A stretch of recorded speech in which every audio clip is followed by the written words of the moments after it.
মানুষ কখন শক্তিশালী হয় জানো?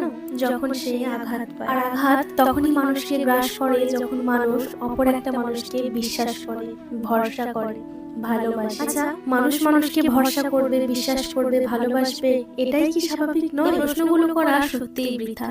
দিন শেষে যখন রাত্রি ঘনিয়ে আসে তখন আমরা বুঝতে পারি কোন মানুষটা আমাদের একান্ত আপন। আর সে আপন মানুষের তালিকা বানাতে গিয়ে দেখি কমতে কমতে দুটো, একটা বা কখনো নিজের নাম ছাড়া আর কাউকে পাওয়া যায়। তবে সত্যি কি জানো, আমরা যদি ঈশ্বরের উপর ভরসা রাখি, ঈশ্বরকে ভালোবাসতে শুরু করি, তাকে নিজের সবটা জানাই, তাহলে দিন শেষে হয়তো আমাদের একা হতে হয়। আমার ইষ্ট দেবতাই হলো একমাত্র যাকে আমি নির্দ্বিধায় সবটা বলতে পারি, অথচ বলার পরেও ঠকে যাওয়ার বিন্দু মাত্র ভয় থাকে। জীবনে খারাপ সময় এসেছে, তবে কখনো ঈশ্বরের উপর ভরসা হারাই। এখন মানুষের কাছে ঠকে গেলেও আর আফসোস হয় না, মনে হয় উপরে যিনি বসে আছেন তার খাতায় তো সবটা লেখা থাকছে। আসলে জীবন সুন্দর করার ক্ষেত্রে একটা বিরাট বড়